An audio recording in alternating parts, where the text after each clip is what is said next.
তার চুলগুলো ছিল ঘাড় পর্যন্ত প্রলম্বিত। তিনি কখনো বা চুলের মাঝে যখন তৈল দিয়ে আঁচড়াতেন, কোকড়ানো চুলগুলো যখন ঢেউ খেলতো, অবাক বিস্ময়ে সাহাবারা তাকিয়ে দেখতেন, মনে হতো মৃদুমন্দ ঢেউ দেখা যায়।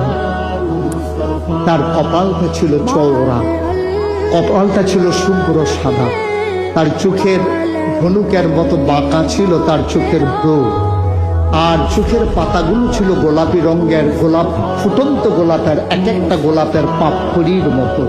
তিনি কখনো বা যখন একটু চোখের পলক ফেলতেন, চোখের পাতাটা যখন নড়ে উঠত, অবাক বিস্ময়ে মানুষ তাকিয়ে দেখতো, মনে হতো মৃদুমন্দ বাতাসে যেন ফুটন্ত গোলাপের এক একটা গোলাপ পাপড়ি মনে হয় যেন দোল খাচ্ছে। তার চোখের সাদা অংশ ছিল রক্তিমাভ সাদা, কালো অংশ ছিল তার কৃষ্ণ কালো। তার নাকটা ছিল খাড়া, নাকের ছিদ্রগুলো ছিল ছোট ছোট, ঠোঁটগুলো ছিল তার গোলাপি রঙের।